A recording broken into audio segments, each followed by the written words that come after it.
Dan, welcome to the Mindship podcast. How are we doing? We are great. It's so cool to be connected. And how can you not be happy with that kind of intro? That beat, man, is just amazing. Give me a recording of that. So like when I need to get up in the morning, I get my coffee and I play that intro. That's going to get me going in the morning. Good man. I'll send it over by all means. I knew today was going to be a good one. So I think Dan, I followed you for a long while now.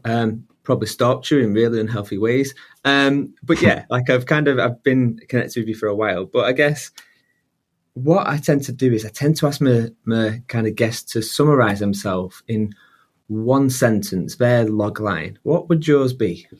One sentence, Danny, that's tough.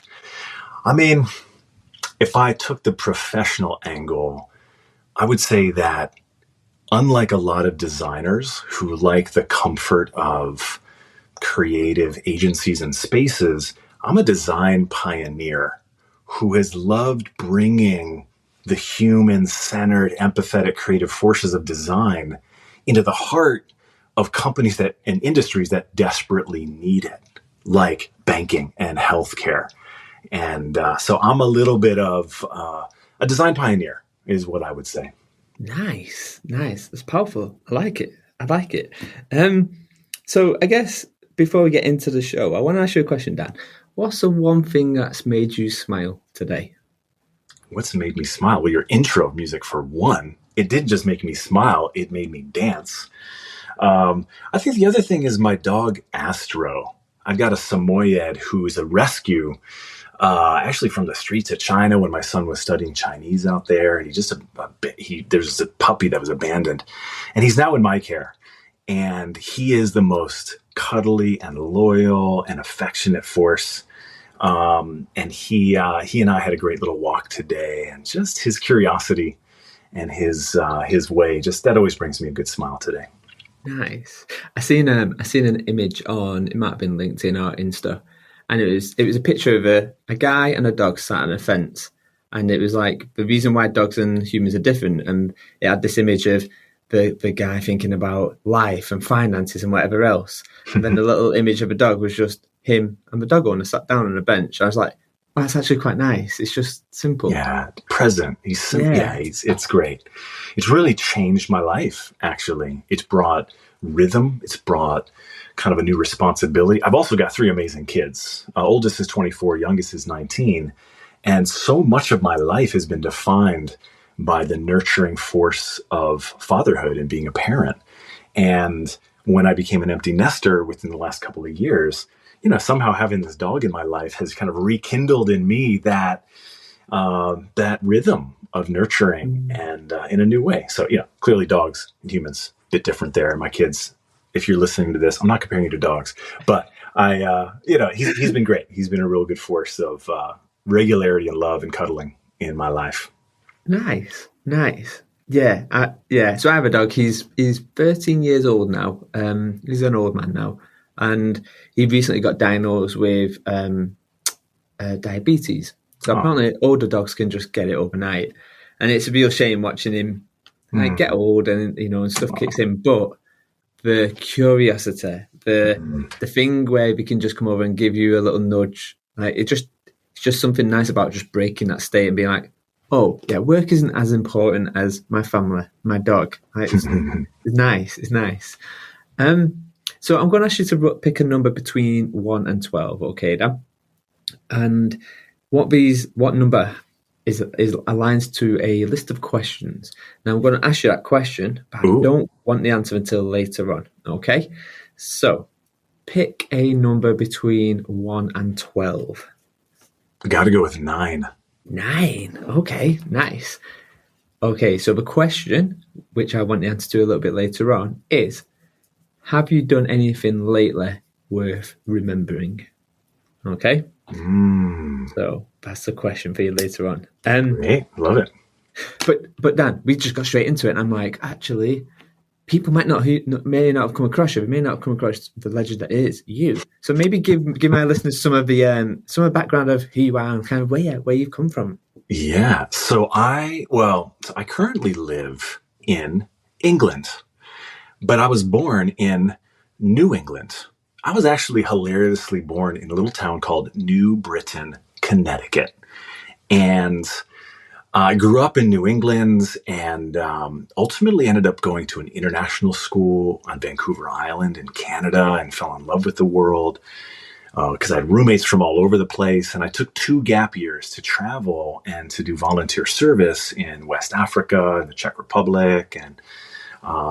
It's just had an amazing time. And then when I finally settled down and realized what I wanted to do in this world, I actually studied international relations at Tufts University. I want to save the world. I wanted to go into the world of global development and foundations. The last thing I was going to ever do was design, because my dad is a designer and he's had his own graphic design firm. And I love my dad. I don't really have any deep daddy issues, but when you're 18 and you just want to do your own thing. And then this thing happened. My dad actually gave me this book when I was at university called Information Architects.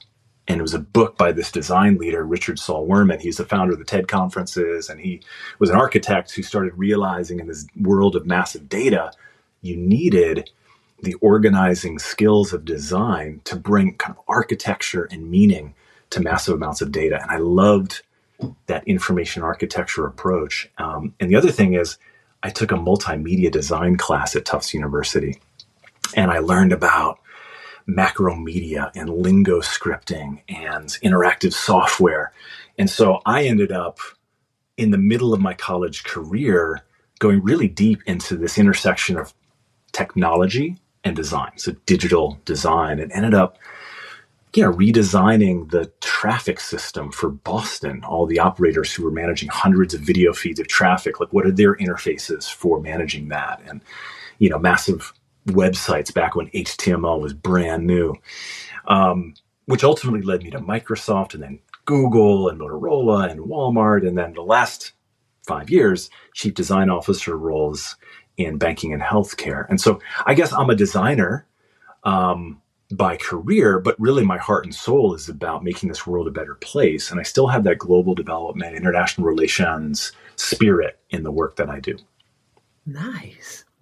Wow. I mean, there's definitely a lot to kind of needle into there. And I'll get into the design stuff a little bit later on. But I guess if I was to take you right back to your childhood.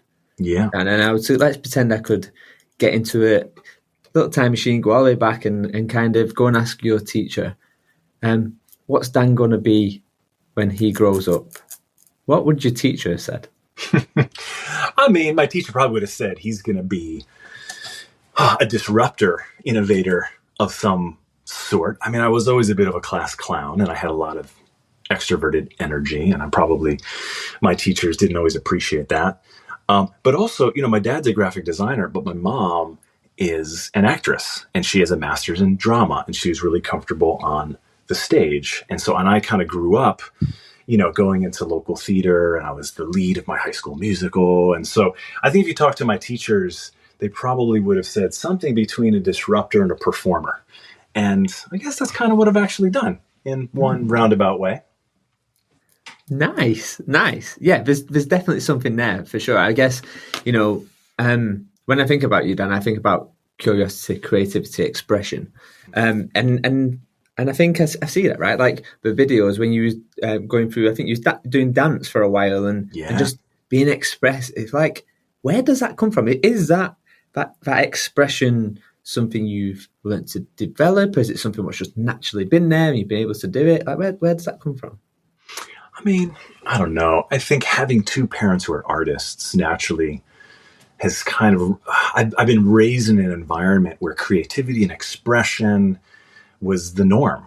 Like I grew up without, my parents had no money as artists, right? So they built my furniture out of fiberboard and plywood but then we did have this creative room where my parents bought this thing called shower board. It's white and glossy on one side, and then it's water treat on the other side. You put this to line bathrooms, right? And it's really cheap, a couple bucks per sheet. And they lined this room with shower boards. And then we had these erasable markers. And so long before whiteboards were a thing of modern innovation and design thinking, I grew up with, these tools and these spaces to kind of create and to express and to, so I think that's a lot of it. I mean, the other part of it is I get really excited when I have the opportunity to do something new, to pioneer something that hasn't been done before. And given that whole international relations thing and the fact that I've lived in China and I've now, lived in Europe and I've, grew up in the US and went to school in Canada, like I really thoughtful about this thing called the planet. And I'm kind of conscious that we all are on this one rock and we're just trying to ultimately understand bit by bit, whether it's climate or whether it's connected financial systems or whatever, that we got to figure out and just realize that we are just this one big family on this one rock and our destinies are intertwined. And I like projects that allow me to push the boundaries of traditional thinking to think about our humanity and the things that connect us. Mm-hmm. So you asked earlier about like, how would people kind of know me? Well, in my 20s, I redesigned this thing called Hotmail. I don't know if you remember Hotmail, if you have a Hotmail account, but it's a little embarrassing these days to say you have a Hotmail account. Maybe not as embarrassing as an AOL account, but I took all of that multimedia software, training I had and brought those thoughts to what was really a static HTML-like experience, to something that was richer. And then later on at Microsoft, I was the part of the team that launched the first Surface. Remember there was a table that it was just objects and touch. And my team was in charge of interaction design. So how do you create the interface between people when you don't have a mouse, you don't have a keyboard, you don't have a traditional graphical user interface? And then later on, when I was at Motorola, got into hardware, and then at Google, we launched this thing called Hey Moto, which is the first time outside of Star Trek science fiction that a human could just naturally talk to a screen and it would respond. And two things happened. Within a couple months, Google took notes. That was the most loved feature of the Moto X that we launched it on. And so they said, hey, we just want to make one change. Instead of Hey Moto, let's call that Hey Google. And we're like, okay, that's great. Like this thing is now going to, take off. Then, oh, sorry, my Google speakers are fun. And then the second thing that happened was 11 months later, Alexa came out. And a month after that, Hey Siri came out, right? And that was very natural for us to interact and speak to smart speakers. But that was something that we created. So anyway, whether it was working in tech or whether over the last 5 years, it's thinking about how do people connect to their health or how do people connect to money, right? These fundamental things that are so complicated and so difficult to understand and use, but so important for our financial and our physical health. What I've tried to do with design is be a bit of a rebel for good. So push the boundaries and try to bring that childlike, environment of creativity that my parents fostered, but now apply it to rethinking projects and company strategies that help us to advance as a civilization in healthy ways. Nice. I guess there's something around that whole thing of you like the unknown, right? The new innovation, the art of what could be, and there tends to be no ceiling to that. But I guess it kind of starts getting me thinking about wonderment. Like there's clearly, like how important is wonderment too? Because for me, I find wonderment in core. But yes, go for it. No, it's core. I mean, well, first of all, I think there's this really cool professor at Stanford University named Bob McKim.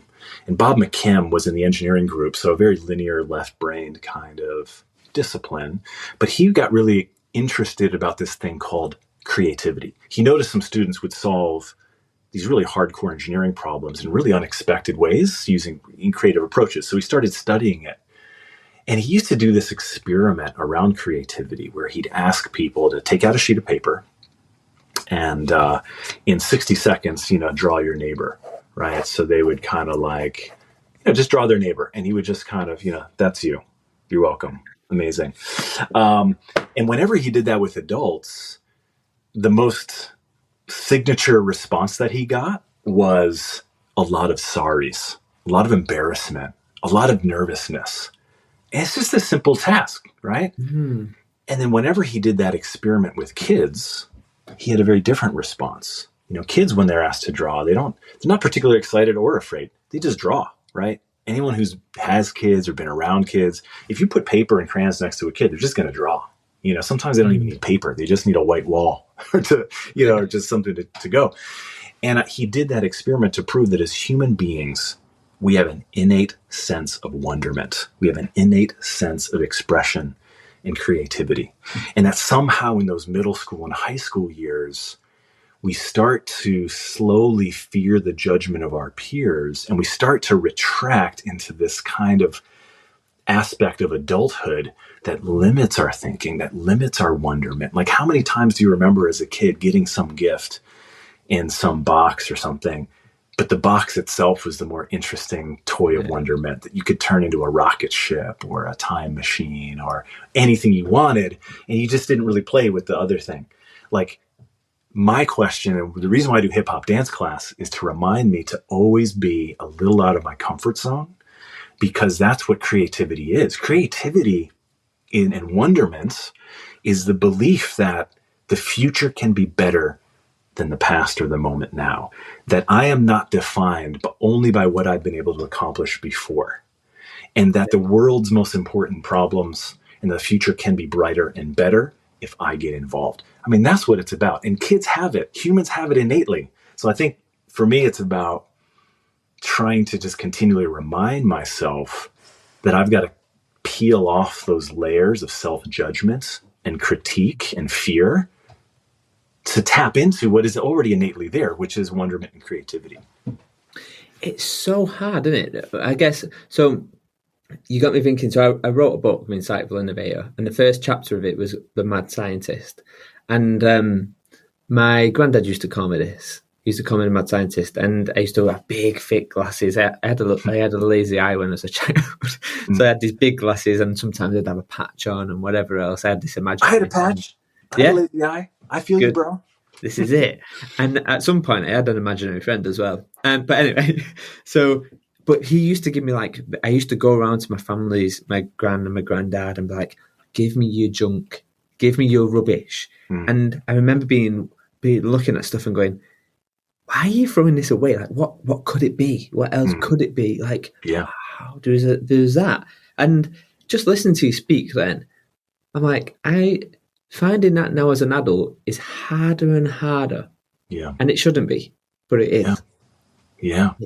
Well, that's the thing. Like, and that's actually why I specifically have spent the last half decade or more in very conservative, regulated industries like banking and healthcare, because it's, as you get an adult, as you just described, it's harder and harder to just have those wild and crazy ideas. Often those are the ideas that lead us to unexpected, beautiful solutions to things. And regulated industries, even more so, have this unintended consequence of, our health and our wealth and our wisdom. So education, financial services, and healthcare, those are arguably humanity's most precious resources, our health, our wealth, and our kids' future. And because they're so precious, we've regulated the heck out of those spaces to make sure that we don't mess those spaces up. But what happens with that regulation and that mindset is you end up having the unintended consequence of really not having the pace of innovation that you see in other industries that take more thoughtful risks, that prototype and iterate new possibilities. And so I've always felt that those are the spaces that are really ripe for design innovation because of that. And, I know I can be a great designer in Silicon Valley.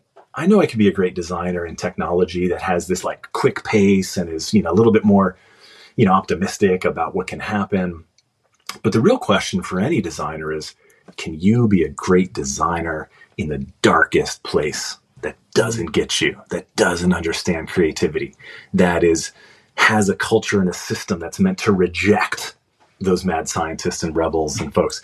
And so for me, the reason why I went into those spaces was to grow and to learn, and also to contribute. If design is a light, if creativity and innovation is a light, why take it to a bright space? Like, I never really wanted to work at Apple. I never wanted to work at Tesla or Airbnb or all these companies that are great at design, because they're already bright spaces. They've got a lot of cool stuff figured out with how to do this well.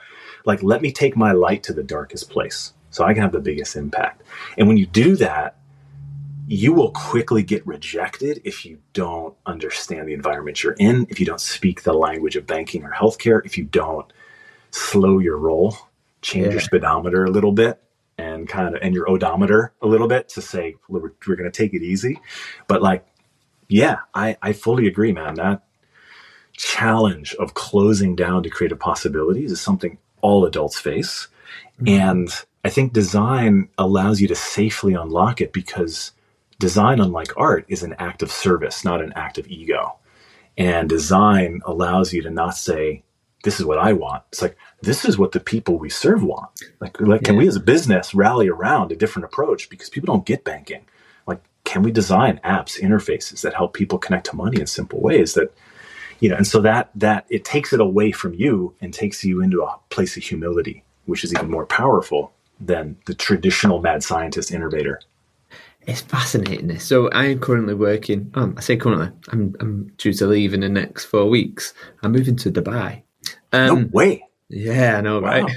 Right? But I work for currently a financial services, and it's fascinating. So I had a interview with my boss at the time, and she was a mad scientist. Like, she's one of them who's like, I don't get it, but I know how important it is, and I'm going to put my wings over you to protect you from doing it. And it was fascinating, because oftentimes I'm that position. So it's been a really nice one. And one of the big things I said to her when I joined was, what I'm here to learn is patience. Yeah. Because you're a slow moving oil tanker in the sea, and I'm used to working in speedboats. And so she left, and she's moved to Dubai. And then I've ended up having to go into a different manager now. And that manager doesn't get it. Yeah. But they don't want to get it, which is quite a fascinating one, because you go, oh, your organization is ripe for disruption. Like, it needs this. You brought me in for this, but then they bring you in and then they ask you to conform. And you're like, no, you brought me because I won't conform. There's a balance to be had.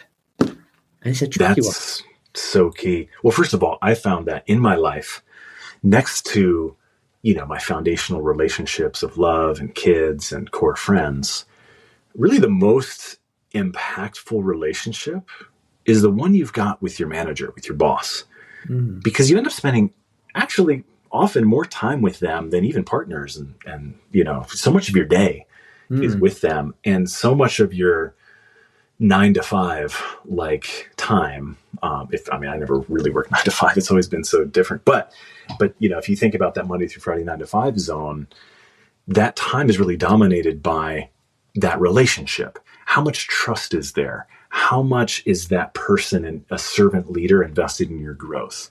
How much do they understand your unique talents and capabilities? Or how much are they just using their relationship as a political power, force to just get you to do stuff for them? And, we have this phrase called servant leadership, but in my experience, particularly in the worlds of banking and healthcare, it's very hierarchical. And so having both, well, first of all, a work culture that embraces the kind of values that you as a professional espouse is so key. And there's some companies I just don't want to work for because there's just not going to be that alignment. And then having within that company a sponsor, a cheerleader, a supporter, a therapist, someone who really you end up going deep with. It's so precious. I've had, several incredible bosses in my career, like Dr. Regina Dugan, who used to run DARPA. She was my boss at Google. She was incredible. Like, just her intelligence, her passion, her personal support. She was just incredible. Zaka Mian, who is now the head of transformation and tech at John Lewis. He was the guy that brought me into Lloyd's Bank, brought me over to the UK 5 years ago. We are exactly the opposite personalities, but so complementary. And he always believed in the strategic power of design. So those kind of precious relationships really define your work life. Yeah. And when it's not right, everything's wrong. Yeah. And, you come home drained and you don't wake up eager to jump in. Yeah. And so I've stopped really thinking about companies I want to work for or roles I want to have. And more, I just think about what relationships do I want to invest and go deep in, and who is going to help me learn and grow and really support me. And so part of me leaving the corporate world, I'm sure we'll talk about this in a little bit, but for the first time in the last 2 months, I've left the whole notion of working for one company at a time. And I'm now free to work with anybody. And I want to work for a dozen or more companies in 2024 to think about design acceleration in a new way. That gives me the opportunity to forge not just like one boss at a time, but I can have 12. And I can be thoughtful about picking and choosing the right kind of relationships that allow me to grow, me to serve, me to have impact. And that's a beautiful thing. It's very freeing.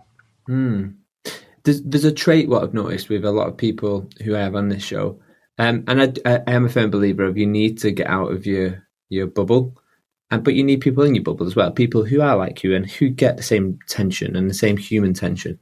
And there's something which I really noticed time and time again is what they value.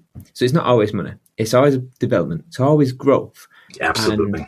And it's funny, when you close your eyes and you think about a good leader, you can spot out.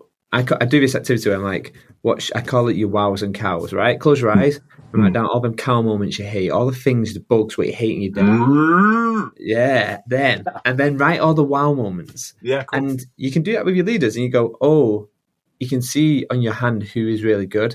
And when you needle in and sit with that, you go, they kind of spoiled me in a way, because I know what real good looks like now. I know what the expectation is. And it's a tricky one. It's a tricky one for sure. Well, I think that all goes back to values. What do you value? Yeah. What are your deepest held beliefs? What are the values and deepest held beliefs of the organizations, teams, companies you want to work for? That really defines everything. Simon Sinek start with why philosophy is so key. We often gloss over that. We get right into the tactics of projects and impact, and particularly with design and tech, we get really fascinated by the shiny objects of AI and data analytics and Figma prototyping or whatever it is, and we forget that those are all just tools in service of this other thing called purpose. And your purpose is all based on your values. And what I've really found is, to your point about diversity, like a lot of my bosses haven't been like me. In fact, some of my best bosses have not been anything like me. And actually, some of my best partnerships have been with people that are just, you would think, would not get along with the chief design officer. Like at Lloyd's, one of the most powerful partnerships I had was with the head of risk and audit. And, I didn't realize this coming into Lloyd's, but then as soon as I'm an executive in the executive committee, I have to have a risk committee like everyone else, like the CTO, the chief data officer, the chief design officer. I have a risk committee. And at first I was like, risk committee, like that's going to be fun. Like that's not going to be my best meeting of the week. And it turns out that committee allowed me to learn the language of the bank. I mean, finance is really a kind of a conceptual thing. It's really about trust at the end of the day. And that trust that is, managed through a risk and strategy lens.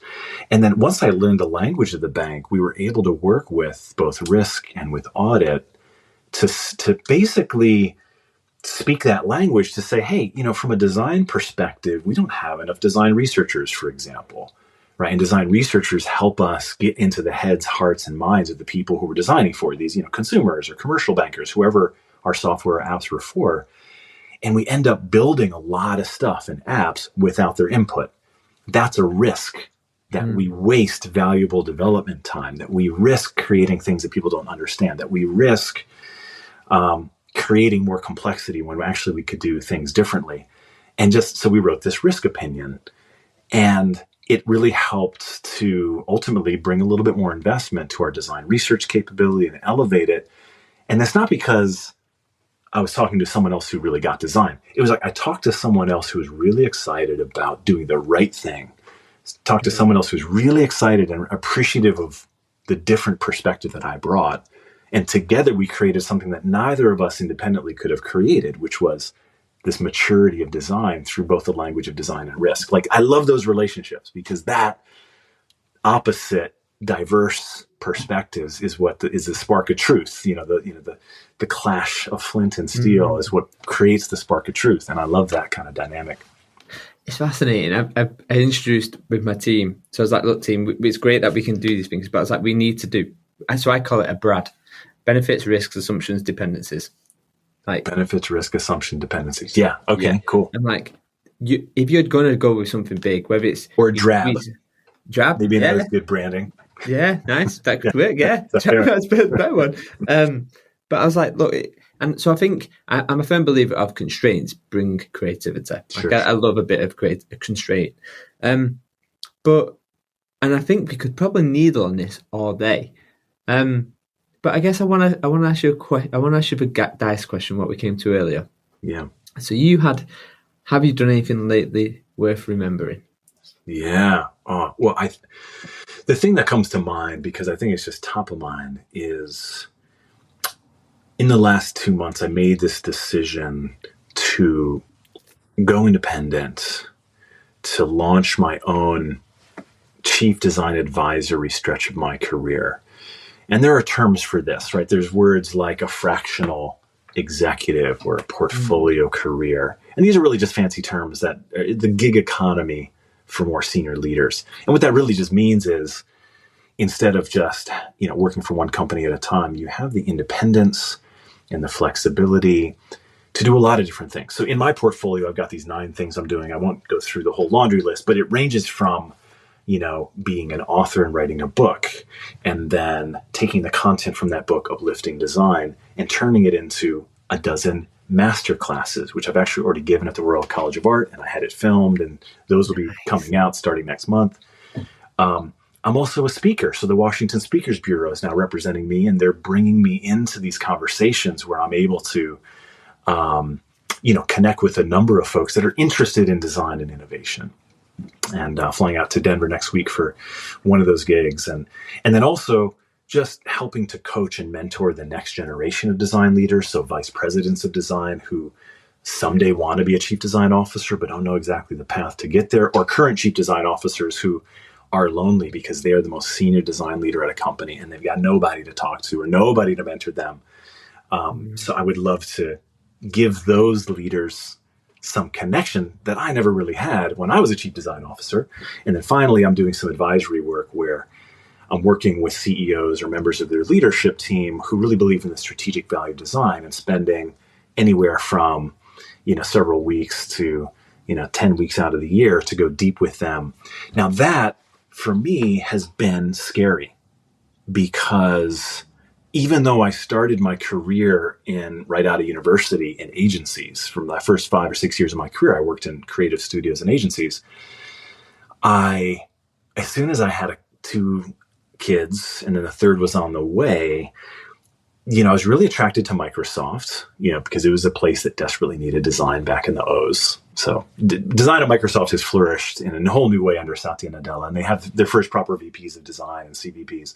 At the time, I had hit the ceiling of director in design at Microsoft, but I think from a life perspective, I really wanted to join the client side and have a little bit more regularity to this thing called work and life.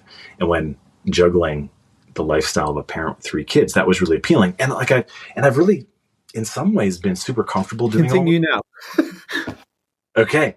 Well, so the thing that I think I've done that's worth remembering, at least for me, is I've had the courage to break away from the relative security of what it means to work for one company, a regular paycheck, all those benefits, not having to hustle all the time to find out where I'm going to make my next, project or revenue, and just have the belief in myself that if I get out there and I talk about what I want to work on and the kind of relationships I want to establish when it comes to design leadership, that the finances and the logistics and all the benefits and all that'll sort itself out.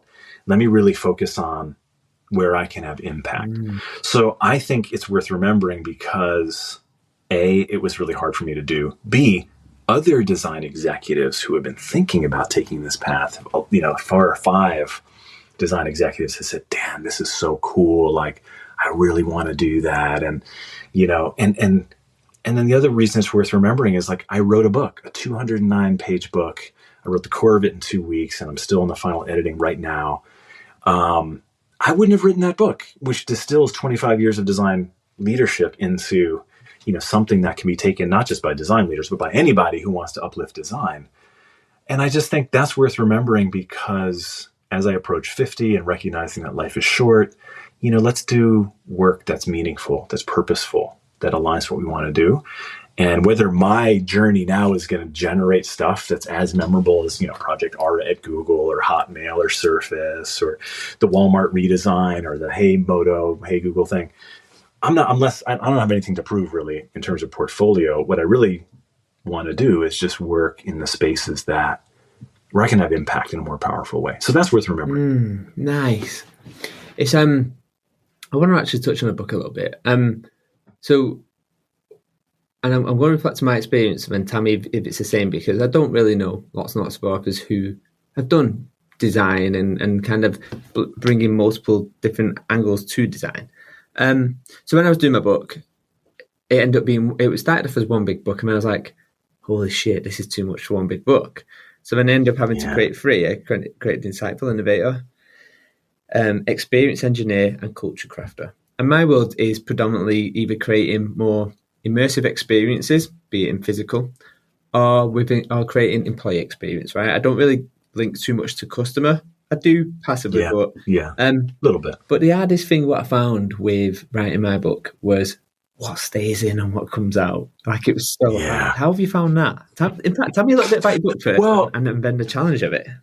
Well, we'll see how good it is. I don't even know. I'm a first-time author. I've never really done this before. It's an experiment. But, what was interesting for me was I had a deadline, which forced me to just get into my focus zone. So what ended up happening, so I knew I was taking this break. I wanted to collect my thoughts from the last 25 years of design practice into something that, my initial thought was, the initial working title was Everything I Wish I Knew Before I Became a Chief Design Officer. And that was kind of like, so it was like, if I can leave any kind of legacy, it's like, here's stuff that if I had been told before I went on this path, I would have been able to avoid a lot of pain and heartache and accelerated more. So I wrote chapter 1, and then I had the opportunity to give a guest lecture at the London School of Economics to one of their executive master's programs in social impact and behavioral economics. And it was like a 4-hour lecture.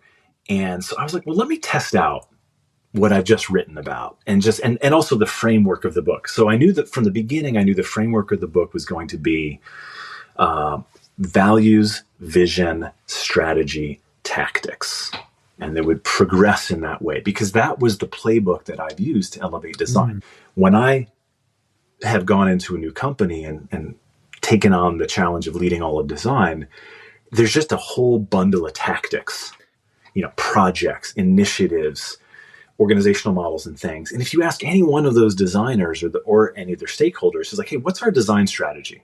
Like, what's this project in service of? They're like, well, what do you mean? There's no design strategy. We just have to ship this feature by this date, usually, right?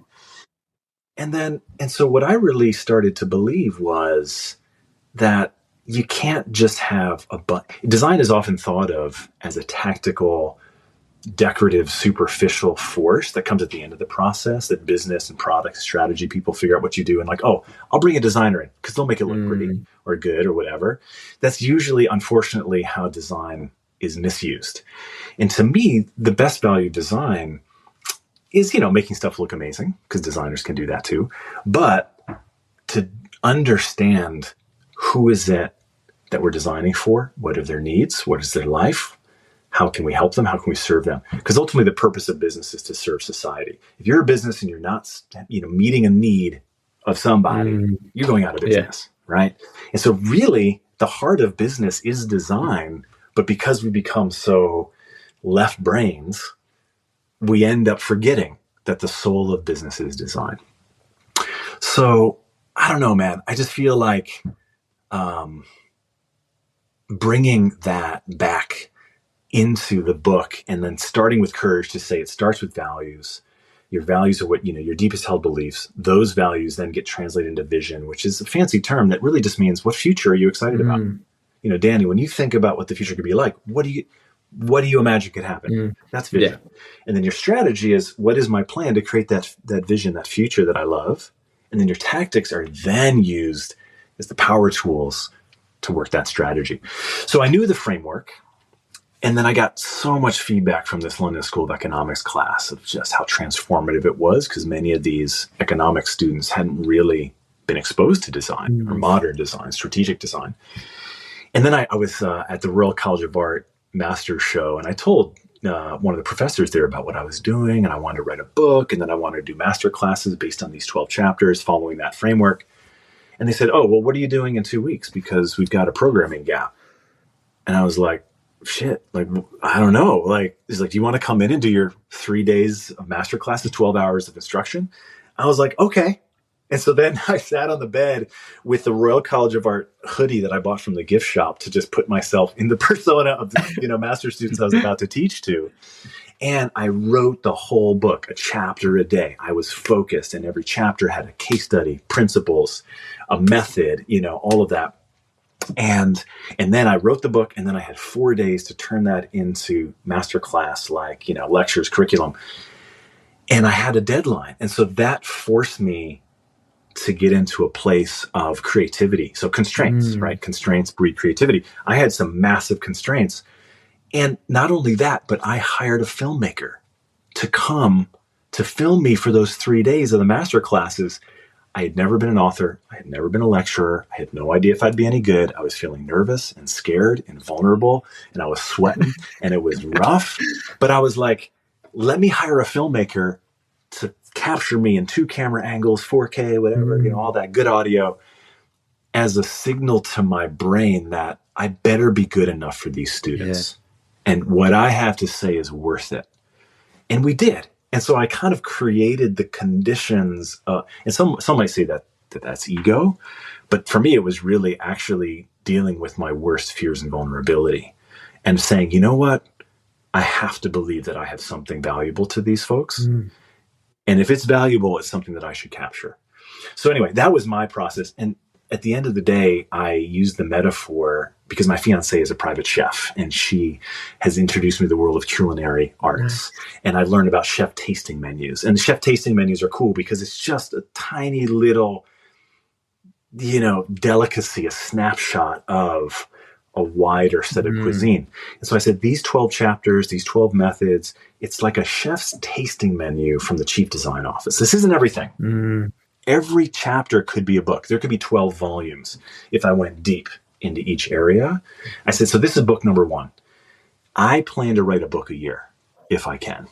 And I don't know if I'll publish it every year, but I want to get into that zone and start, going deeper into areas where there's interest or where I feel like I have more to say. So I just constrained myself. I said, Danny, I'm not going to be able to tell it all. Let me just be content with what I got. Here's a framework. Here's a deadline. Go. Yeah. So that's the book. You can tell me if it's good or not. I don't know. And if it's not good, at least you can use it as a cure for insomnia in those nights when you have a hard time falling asleep. I have a hard time to believe it will not be a good look. The simple fact that you used the analogy of chefs, I'm a big fan of kind of gastronomics, and that I'm looking at how the sense of smell and taste can play with you kind of hippocampus and pull stories. So yeah, like I'm all in. Sold straight away. Right. How did you find the course? So I guess it's an interesting one. The book, when I was writing my book, it was like there's elements of it where I was like, oh, I thought I knew this, and actually after writing through it and kneeling through my own thinking, I'm like, oh, there's a blind spot in my thinking, and I was like, okay, let me go and validate this, go and validate that. And I guess I haven't done a course, but I would like to. What's the one big, I guess, tip you could give to someone who's thinking of doing a course? Oh, it's interesting. Well, I don't know about you, but this is to that point earlier about healthcare, banking, and education all being ripe for disruption. I think education is such a broken system, first of all. So I don't think about this thing called a course comes actually from an educational model that comes out of the Industrial Revolution, right? Where you manufacture this thing called students or knowledge. And that, the way to manufacture, a productive human is to put them down the assembly line of knowledge. And here's math, and here's reading, and here's, politics 101 or whatever it is you're studying. And then we test you like you would test a product going down an assembly line. Like, did you absorb this knowledge? My view of human capacity is that, of course, we need a certain level of literacy and numeracy and basic educational skills for sure. But I think the reality of humans is that we are beautifully diverse, nuanced, and deep and unique. And each one of us has a slightly different set of natural gifts and talents and interests and abilities. And the education process should not be about stuffing cubes of coursework and knowledge into us and seeing if you got it.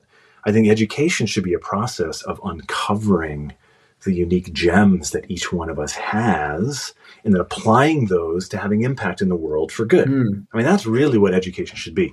So when I thought about doing these courses, I thought about all the boring lectures I had to sit through in university and in college. I thought about the professors that basically just had massive amounts of PowerPoint slides where you didn't really even need them. You could just read their slides, right? And I thought about, how do I learn? So every chapter of the book, and therefore every one of the master classes or courses I gave, it started out with a creative activity that reoriented your mind around the principle. Nice. Every chapter began with a principle as well. Every course began with a principle. So to talk about the why, here's why we're talking about this today. And then every chapter had a case study. So here's an example from my practice. And to your point, I have so many blind spots. There's so many industries I don't know about. For example, I had a book about measurement and I called it Prescience, Pre-Science, right? Because designers often have intuition that goes a little bit beyond the pure scientific method, but actually designers have to get better also at measuring. So in that measurement section, we're at the beginning of design teams and leaders being able to really measure the ROI and the business impact of design. And I recognize that what I'm about to offer, and I use the example in that chapter for Walmart, Walmart.com, and how we ended up doubling conversion and how we, used NPS-X, which is our own thing of NPS, which is a trailing measure. And I was like, there's probably a million other ways to do this. And I'm sure other people that are deep into design measurement and analytics would just, cut the heck out of this thing and say, you have no idea what you're talking about. But the way I got through it, Danny, was just by saying, well, here's my experience. Here's my case study. Here's what I've done. I'm really happy to learn from others. And it's just a contribution. I'm not trying to educate you in this course on the way, because my view of knowledge is not, it's a thing that's static that you need to learn, but that knowledge is a way of uncovering your best. So that was how I freed myself from those challenges. It's so true though, right? Even when I look at my design process, I'm like, if you're still using this process in 3 years' time, you've cocked up because you haven't evolved it. You haven't tested it and gone, there's a gap here, let me evolve, let me build. And I think sometimes we do that with frameworks and processes. It's like, this is the line in the sand. I'm like, no, everything's a remix. You should be taking this and remixing it and turn it into something what's specific, personalized for you and yours. Well, actually, just really quickly on that point, that was the one thing that I really cocked up, to use your language, in this, because I had a filmmaker and because I knew that I wanted to take these master classes and share those with the world in another format. Because some people like books, some people like, little videos, masterclass things. I ended up creating an experience that was not as optimal for the actual people that experienced it, because if I didn't have the filming of it, I think there would have been a lot more interactive elements. There would have been a lot more discussion. So I ended up speaking a lot more than I listened, or that there was participation. And so that was a bit of a learning. I can't really do filmed masterclasses and in-person lectures in a way that both of those ultimate audiences, one is a future scaled internet audience, and one is like, here's the 27 people in front of me now, get equal benefit. And I learned from that though. And actually, as the master classes went on, I allowed for more discussion. I allowed for a little bit more participation. And so, but I didn't get it right. And, but that's okay. I learned. But that's the value of it though, right? Like from your own growth and your development, like that's so valuable. And I think it's a fascinating one. The one thing I don't get from you, Dan, is any ego. Like the fact that you share, I learned from this. It's like, it feels like there's something in, maybe not in, I don't necessarily see it in my team, but there's something around people just not going, it's an experiment. Whether it works or not, the value comes from what we learn from it. It's not every experiment's got to be successful. And I think there's something around, this is probably a little bit basic for our conversation, but like the mindset of a good designer, a good problem solver, a good innovator, there's a touch of ego because you've got to want to challenge it. Like I always talk about having a healthy disrespect of certain things, but we also are humble enough to go, didn't get it right first time around. And that's absolutely fine. That's absolutely fine. I want to kind of get us onto your design work, because I think I came across you before, but you did a talk at Nudgestock, I think. Remember, right? Like, oh yeah, right. Yeah, and I had Rory on just today actually, which was cool. which was a great time. But I want to think about you working with these big organizations, and you've kind of already touched upon it a little bit. How have you managed to link like your design principles or your design values with the organizational values? Because that seems to be, when I've spoke to people in the past, it seems like there's a tension there sometimes of how to align them maybe. Or have you not found that? Yeah, I mean, yes. I recognize that is often the case, particularly with designers and design teams in companies that are, well, at a minimum, don't really understand exactly the strategic power of design, but at a maximum are afraid of the wild, crazy, creative things that design brings that maybe could destabilize everything, right? But here's the thing. For the last 5 years, I've been a chief design officer, right? Most recently at the Fortune 5, United Health Group, fifth largest company in the world. Before that, the FTSE 19, Lloyd's Banking Group, massive in the UK, right? And when you play a role that is a peer to a chief technology officer or a chief marketing officer or a chief, people officer, you start to recognize an accountability for design that goes way beyond just designing products or apps or things, right? And not just hiring the team, but you're kind of responsible, like a chief technology officer at a company is responsible for the practice of technology at the entire institution. He or she is responsible for attracting incredible talent and the strategic technical roadmap and architectures to modernize. And often chief design officers initially are just thought of saying like, oh, well, you're here to help make our products better. I mean, at that level, you're really thinking about culture. And so let me give you just two examples of where it's been really powerful, because to my earlier statement that the purpose of business is to serve society. If that's true, then design at any company or organization is the secret function or perspective that can unlock a company's deepest purpose, because design, unlike art, is selfless. It's focused on the lives, the needs, the hopes and dreams of the people you serve. So let me give you an example. Lloyd's Banking Group, their purpose when I joined was articulated as helping Britain prosper. Simple 3-word thing. And in some ways that's really inspiring because prosperity feels like this flourishing kind of thing. In some ways super awkward because no one ever uses the word prosperity. Like, hey, Danny, do you have a prosperous week?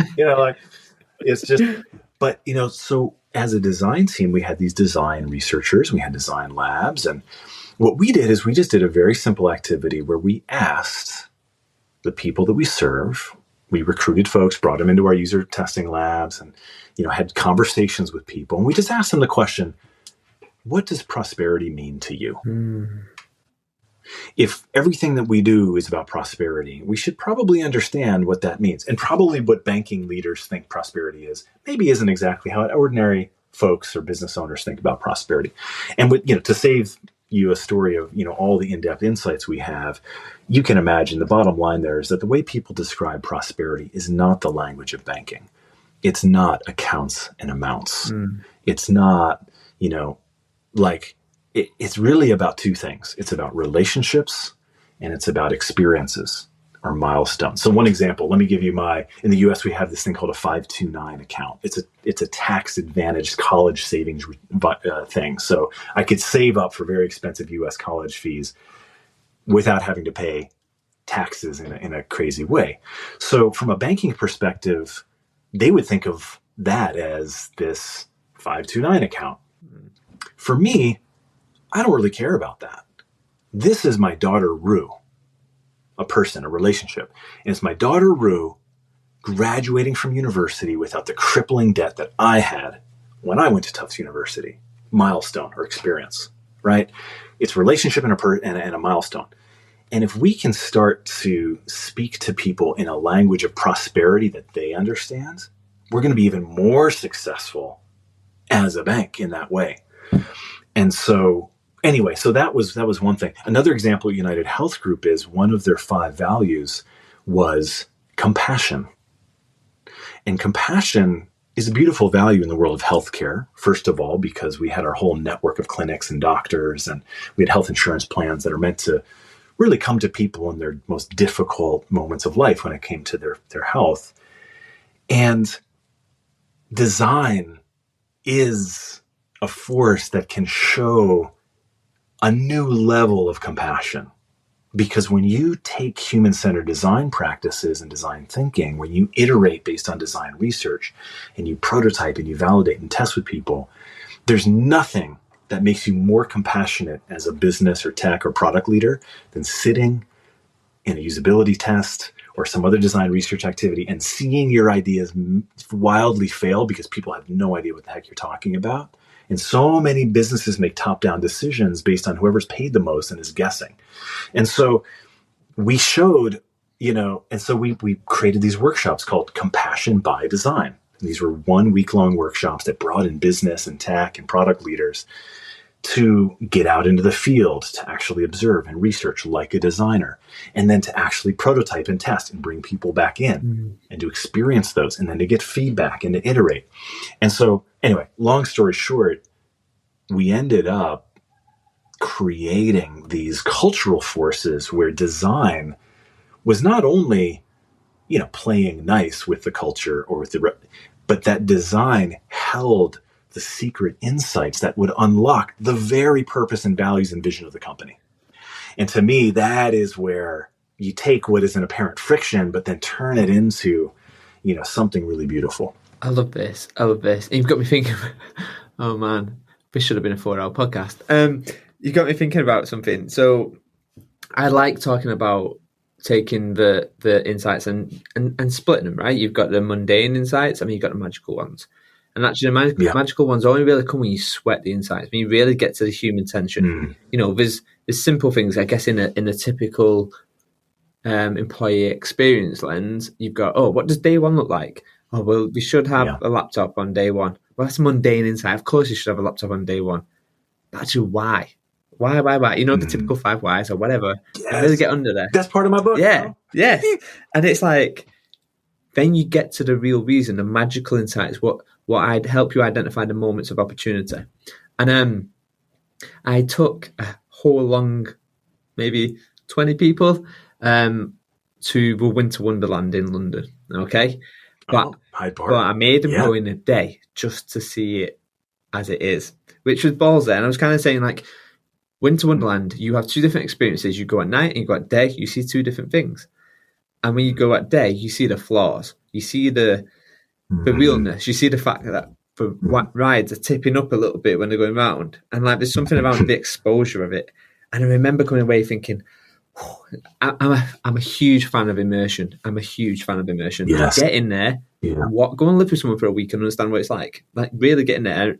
I was designing an EVP for a large white goods company. I can't say who. They do vacuums. And I was like, we're going to go around to the house from 6:30 in the morning, and we're going to watch what it's like getting the children ready for school, the mad dash, and how we got to get to work, and how we can't get coffee, and all this good stuff. I was like, you're going to identify the moments of opportunity at that point. Absolutely. And I just love that what you just said there. It's just, it's using that insight and then, but more so bringing them people to see it and feel it is like, there's something rich. And I honestly believe it's still so much unutilized. And I think it's just down to so unutilized. Yeah. Well, if again, going back to this core belief that the purpose of business is to serve society, and I know a lot of people will bristle at that. They'll be like, "Wow, so many businesses, they make money from not serving people in society." And actually, you can see a lot of examples of short-termism and looking at near-term quarterly profits, and businesses making really bad decisions when it comes to the people they serve and all that. But over the long term, right? What I'm talking about is over the long term. Ultimately, companies only flourish if they're serving, if they're meeting the needs. If that's true, then we have these really regimented notions of, well, we have these employees, and then we have these products and services, and then we have these consumers. And if you look at the language of how we describe the people we serve, you'll start to realize how truly dehumanizing it is. Like, think about the word user. We use the word user all the time. Usability, user study.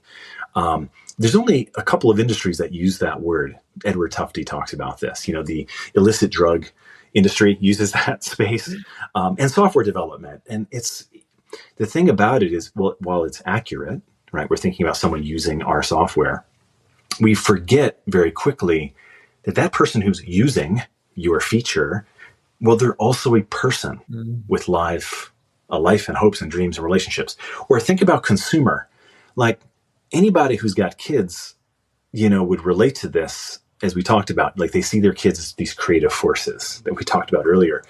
And the last thing that any parent would want to hope for their child is that someday, I want you to be a perfect consumer. I want you to acquire this list of objects, and then you'll be happy. Like, that is not what unleashes human potential, consuming the things that others create. Really, humans are creators, and we are change agents, and we have, agency. Or think about healthcare. We call people patients. If you look up synonyms for the word patient right now, you will see a list of stuff that's super depressing. Victim, invalid, sufferer, the ill. And there is no word in the English language that I know of that describes a human being by their potential to get and feel better when it comes to their health. Like, in the world of sports, you have a word called athlete. Athlete is a word that's like, okay, you and I, you're like, I'm a coach, you're on my team, I'll call you an athlete because I believe that you can do better. Imagine if I didn't have that word athlete, and the only way that I described you was the injured. Hey, injured, like it changes your mindset. Yeah. So we created a new word at United Health Group with the design team. We called people well-beings. And that simple mindset shift started to remind us that innovation doesn't come from the myth of the genius, whether it's the design genius or the tech genius. Innovation comes from the humble act of listening closely to the people that you serve and acting quickly to responding to what they need. And that changes the mindset. And that's where I think more and more companies are going to wake up to the disruptive power of true design in understanding the lives of people. Yes. I'm all for this fight, Dan. I'm all for this fight. I won't be mindful of your time, so I've got a couple more questions and then I'll let you go, because it is Friday for the people who will listen to this eventually. And thank you for coming on a Friday night. Of course. You've led teams. You've led lots and lots of teams. And there's a couple of differences when I think about the teams I've led. There's some who are hungry. They have the appetite. They want everything. They want your knowledge and they want to learn it, and I love that. But there's something around not all teams have people like that. How, for me, when I think about teams, I think about creativity, connection, and conflict. And I use conflict. I know conflict has this real negative connotation, but I'm like, no, it's a good thing. Conflict's great. Yeah. How do you, in the past, how do you level up your teams, I guess, to kind of create that safe space for something or whatever you like to add into it, like for it to happen? Man, we could have a whole couple of podcasts on that, couldn't we? I mean, there's so many things there. Well, first of all, let me just recognize the highest level that the traditional forms of leadership and management are ill-equipped to really unleash the capacity of people when it comes to mentorship and growth and all of that. And the traditional notions of leadership actually kind of also come from that industrial revolution notion of repeatable manufacture, right? And there's hierarchy and or the military, and there's the structure. And so I think the first thing is as I've become more and more senior, I've tried to become less and less of an asshole. I mean, I've never really been a real asshole, but like, I remember when I was in my 20s at Microsoft, and so many of the VPs that I interacted with, they were just such a-holes, they were so stressed out, and they weren't kind, and they were dictatorial, and they used that hierarchy, in abusive ways sometimes. And I was like, if I ever get to be a VP, I'm going to be a good one. I'm going to be kind. I'm going to be compassionate. So like one example, my first day at Lloyd's, we got all day executive meetings in 25 Gresham Street, and, the executive floor. And then after those meetings, we go to my office, and I had a corner office, one of the highest floors where, the chief executives sit. And as we're going there, I'm like, well, are the designers here? I was like, no, there's no designers in this building. I was like, oh, where are the designers? They're like, oh, well, probably the biggest group here in London is across the Barbican in Chiswell Street. That's kind of the tech and innovation space. And I was like, can you just take me there? And they were like, okay, well, we have an IT come and they're going to help you with your Mac and, whatever, because that was weird, right, for the bank too. So we walked through the Barbican, literally through this kind of arts center, through the city of London, from headquarters to Chiswell Street. And I walk in, and the designers are like tucked away in like the basement floor, like, and like kind of out of visibility as well. So they didn't have the best spot in that place. And as I walk in, it's kind of towards the end of the day. There's not a lot of people there. I'm brand new. People don't know who I am. And I see like all the like window desks around the edge are taken by the directors and the senior people. And then there's like this one little spot of contractor desks that was free. And I was like, can I just sit here? And the people around were like, yeah, that's cool. This is where, the temporary folks sit. So I was like, great. I sat down. IT person took like an hour just to get my Mac working because it was like weird. Got my Mac working. And then I sent my first email to the team. I'm like, hey, team, I'm Dan. I have the privilege of being your chief design officer and supporting and representing you. I'm going to be sitting out of the contractor desks in the design studio on Chiswell Street. You can reach out to me anytime. If you have any questions, just come on by. And then I asked them a question. What are your deepest values? If you were creating an agency, what agency would you create? What would it be like? And in that moment, I just, people were shocked because first of all, I'm in the UK, and there's a much different view of hierarchy, I think, here, particularly in British banking, than in the US and Silicon Valley, where CEOs wear hoodies and they're chill, But then the other thing was, my job literally was to support and elevate the designers on the team. And by sitting in that place and rejecting the corner glass office that protected me from, distraction, it actually made me better equipped to understand what was happening, to overhear conversations, to be accessible, to get interrupted. Because the community that I'm meant to serve and to elevate and to uplift, how can you do that if you're cut off from them and if you're hierarchically looking down on them? And so really this idea of servant leadership, my whole leadership team started to work around that desk. And so anyway, so first of all, I think that's key. And then to your question about, well, how do you deal with those that are really ambitious versus those that just want to like maybe just kind of do one thing really well? I think there needs to be space for all of that. If you have personal values that align to the values of the team or the company you're working for, we have to be content with folks that maybe don't have the ambition, aptitude, or drive to just, career climb. Maybe we need designers, for example, who go really deep into typography and they just, they've maybe plateaued, but at a level that's really valuable where they really help us with iconography and our layout and whatever. Like, it's okay to have a diversity of folks. And then I think also if you're really invested in the people on your team growing, you have to let them leave. You have to allow them to get outside. I mean, studies have shown this. People who stay at one company make a lot less money than people who actually move more frequently, because internal promotion cycles and all of that just don't actually compare. And actually, that's fine. Like, if you care about people, let them go. Let them grow. They'll come back to you, you know? And so anyway, that's my philosophy. Nice. I love that. It's fascinating. The debate of, so I like to, when I talk about what I want with the future of my teams, I always talk about creating anti-fragile teams. Teams that grow from anti-fragile. Yeah, teams that grow from shock. And yeah, your team's going to have people who are T-shapers. I know it's an old analogy, but you're going to have people in there who are potential X-shape people. And when I talk about X-shape, I mean technology design. Hybrid, and have leadership traits. Like, they're the future leaders. So I think there's a real interesting dynamic around people just wanting a team of one type of person, and actually going back to your point, like, actually no, it's worth having that real depth in that research or X or typography. Like, yeah, it's a fascinating debate, and I do love looking at team effectiveness and dynamics and kind of culture hacking. It's a weird hobby of mine. By the way, I use the metaphor of the T-shaped, X-shaped, and I also talk about M and O-shaped folks in the book, about talking about organizational structures. And so many design teams are organized by department, you know, research and product design and prototyping. And it's a really dysfunctional way of organizing design, actually. And anyway, that's a whole other topic. But I love that you also have recognized the power of those shapes. Like, I'm an M shape. You know, I started with information architecture and interaction design.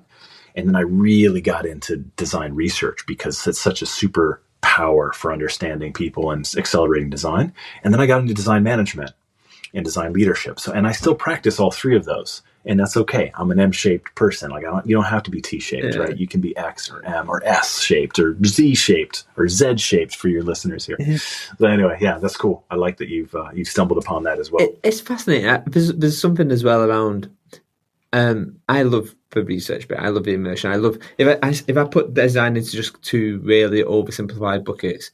You got discovery and you got delivery. I film sitting the discovery part of it. But I think it's just I love design research mainly just because I'm nosy. Like, that's all it really is for me. I'm like, ooh, I like the human behavior. Like, what is it? I think. Well, here's the thing. Like, for any company you've worked for, it's the success of that company or products and services is really about the experience of the people who use your products and services, whether those are employees or whether those are B2B or whether it's consumers. And this is where it's not just someone who's nosy, or it's not just like some innovative Silicon Valley thing. Like, I think more and more companies have to recognize and realize that, you know, there's a different, you know, here's the problem with design in the world today, the stereotype that people think designers are artists. I love artists. Artists are awesome. We need artists. John Maeda actually talks about this, and he's like, artists create questions to problems, right? If you're an artist and you're doing an installation about some provocative problem in the world, and you want to create more questions, right? And it's really selfish. It's your personal, deep, creative expression as an artist to provoke and to, you know, raise questions. A designer, like an artist, has creativity, but a really successful designer works from that place of selflessness, where it's not about what I want from creativity. It's about, what do you need? And so John Maeda then says, if art is a question to a problem, design is a solution to a problem.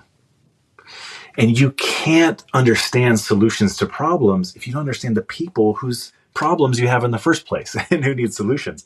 So I wouldn't separate design and discovery so harshly. Yes, that is that distinction. But I kind of feel like, in a modern sense, particularly with digital products, what happens when you've got a 2-week agile sprint? What happens when you release, you know, multiple times a week? How can you keep a steady pulse of human-centered understanding and inspiration and research fueling how you build, how you create, how you adapt, how you modify? And I think these notions where let me get those crazy designers in, they'll do a 3-month thing. They give us some creative ideas, and then we go build it, and it all falls apart. Like, that doesn't work.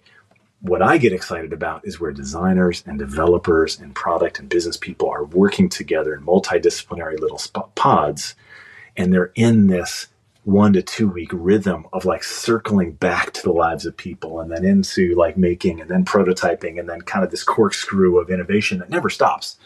So anyway, that's kind of, I love that you love design research, and I just wish more companies did it more regularly. Yeah. We're going to have to do a part 2 on this, I'm sure. Tell me about the future of you then, Dan. So obviously you've decided that's it. You're gonna fight the good fight and not just fix one person's problem, but fix many people's problems. Tell me about what is the future of Dan? Tell me about the company. Tell me everything. Yeah. Oh man, there's so much happening. Well, first of all, it's hard to keep track of it all myself because now I can do anything.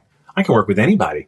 I can spend more time speaking. I can spend more time writing. I can spend more time doing master classes. So for me, it's a little bit tough because my executive calendar over the last 20 years has been managed by my executive admin team. And I've had, like my rhythms were defined by those meetings.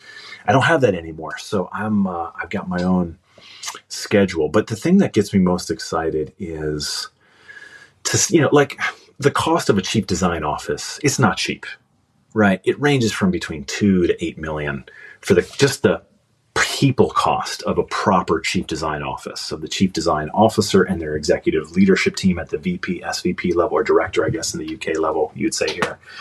And not a lot of companies have got an extra 2 to 10 million lying around to say, oh yeah, I'll bring in our first chief design officer and elevate design to, the same level as tech or product.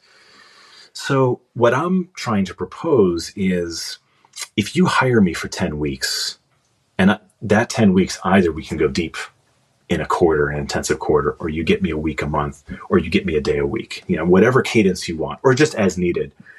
That then gives you essentially, a quarter of the time I would normally spend. And for me, that's about a 450,000 kind of target for that kind of engagement. And it allows me to keep a relatively small number of relationships and partners that I go deep. So I can only take on 3 of those a year. And I've already got 2 of those for 2024 lined up. And I've got 1 left, right? So I'm like having conversations with various places about what I could do. And what that does is it reduces the budget of companies to say, well, I've got a 16th of that 2 to 10 million budget, but I actually can spend a good amount of time. And I'm really, come in, audit what I'm doing, think about recruitment, talent, culture, organizational structure, model. And then in some cases, those advisories will lead to me helping to generate the next generation of design leaders and say, well, ultimately, you do need a chief design officer who's permanent, right? And you can fire me, or you can move me to the board or somewhere else. So that's the core of my advisory work that will pay the bills for everything else. But the time that I love the most is I'm mentoring a dozen vice presidents who want to get to the CDO level. I'm doing it for free. Nice. My time is, I'm not charging for that. I'm asking them, if they get a CDO role, give me a third or whatever you think is a fair percentage of your signing bonus. Let's align incentives. I don't make money if you don't make money. And even when I do, you get to determine the amount. And then, giving talks. I gave over 100 talks in the last decade, and I never got paid for it. It was internal or external, and it was just a way to continue to develop thought leadership. But now I can do that with the Washington Speakers Bureau. And so, I'm flying out for this one, and Platon and Steve Wozniak and others are part of the Washington Speakers Bureau as well. And I can't believe I'm like in the same crew, I know are near fate as much as they are, but it's super cool to be out there. And then the last thing I'll just share here, and there's so many more things, but I now can flexibly connect to a bunch of different networks and affiliations that I never had the time to connect in with before. So for example, I applied for and was accepted as a fellow to the RSA, the Royal Society of Arts, which is this group of 30,000 creatives and innovators and designers in the UK. And so now I'm a part of that crew. And now I have this community that, I no longer working for one company. So I'm not going into an office and have my leadership team, but now, so I'm a fellow at the RSA, and that's really cool. I am the next member of the Design Executive Council, the first international and fractional. We haven't announced that yet, but it'll get out, and eventually we'll announce that. And that keeps me connected to the kind of folks that have gone through similar experiences that I have as chief design officers. And then most importantly, I just announced today on LinkedIn, you saw this, that I am a creative catalyst, so a very senior leader at this next generation kind of creative agency force called NEOL. And NEOL is this network of several thousand of the world's most creative minds and talent across technology, design, strategy, product, who is thinking about how to have meaningful, worthy, sustainable impact in the world through businesses that are asking better questions, better design questions, not just, hey, can you make the icon for my app next week a little bit better? Or, but like really asking questions like, how do I approach new markets from a human-centered perspective? Or how do, and then also thinking about sustainability and diversity and inclusion in new ways. And so I'm one of just a couple of dozen of the most senior leaders over this network of thousands that is, as an executive, representing the capabilities of NEOL to companies that want to access that talent. Mm-hmm. So I'm doing that while I'm also doing advising. So these are complementary, and we're learning as we go. Like NEOL was just launched just a couple of months ago, and we're just getting formed. So it's a very, very exciting thing. Tim Brown is our chief evangelist. He was former CEO of IDEO, chairman of, IDEO as well. So we got some amazing minds and hearts there. So anyway, that's what I'm up to. That's a little sampling at least. Oh, wow. Before I get into where people can find you and connect with you and stay up to date and follow and follow and find you. I asked you right at the start about the teacher and what you'd be when you grow up. And as you've clearly demonstrated through this whole podcast, Dan, you're always on a journey of development and growing up. If I was to ask you right now, Dan, what do you want to be when you grow up? What would your answer be? Oh, I hope I never grow up is my answer. And I hope because if I grow up, that means I've stopped asking the question of what I could be, of what's my potential. So first of all, I hope I always ask that question, but I do hope I hope that my experiences and perspectives can be as valuable to a few folks in this next generation of creative leaders, whether they're in design or tech or anywhere, as some of the design leaders of the past have been for me. Like Dieter Rams has his 10 principles of good design, which have been so great, and so grounding to the design community. And you can look this up. Johnny Ive, one of the most famous design leaders in the world, former chief design officer at Apple, so much of his aesthetic and work came out of Dieter Rams' principles and kind of work. So when I wrote Uplifting Design, each one of the 12 chapters started with a principle of great design. So I have 12 principles of great design. Not to say that, my principles are better than Dieter Rams, but I'm, hoping that the collected wisdom of what I have to share may be inspirational to somebody.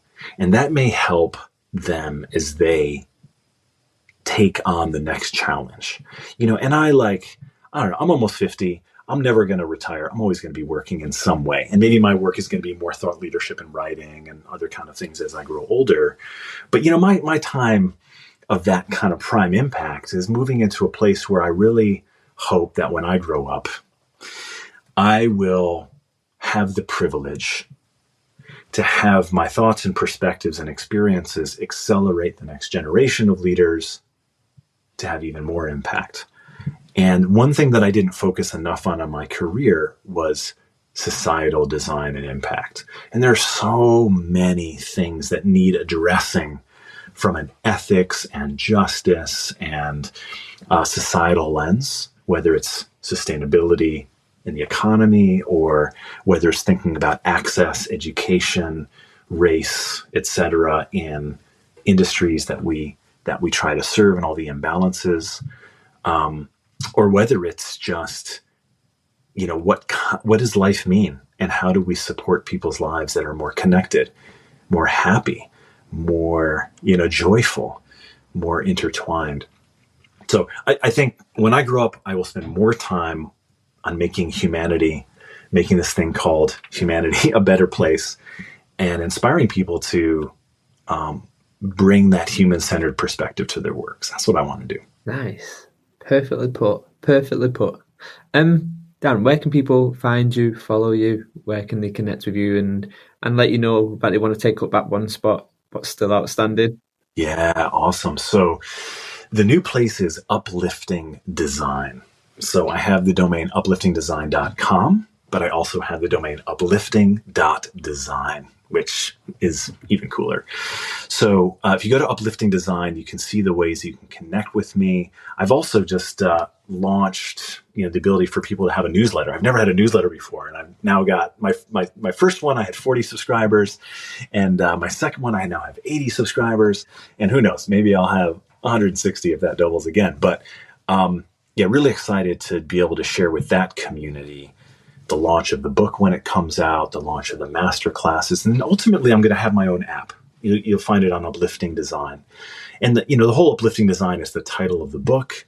And it's also the spirit of what I'm trying to do is work with individuals and organizations. I want to elevate the practice of design in its, deeper, more spiritual kind of human-centered sense. And that app is going to give people access to the master classes and all that. So Uplifting Design, that's where to find me. And I can't wait to hear what your subscribers have to say and push back and critique and amplify. I mean, so cool that we had a chance to have this conversation finally after years of, would you say, appropriate stalking? Yeah, appropriate stalking. Yeah, no, it's been good. I'm not even sure it was appropriate at a certain point. But yeah, Dan, it's been an absolute pleasure. And I've really enjoyed this conversation. I found it to be humbling, enjoyable, and just an all-out conversation. So thank you very much for coming on the show. Of course, Danny. And as you transition to your next adventure into the desert, let me know. I'm always here for you and happy to do a part 2 if your viewers and readers and listeners feel like they need a bit more. Awesome. Thanks for going on, Dan.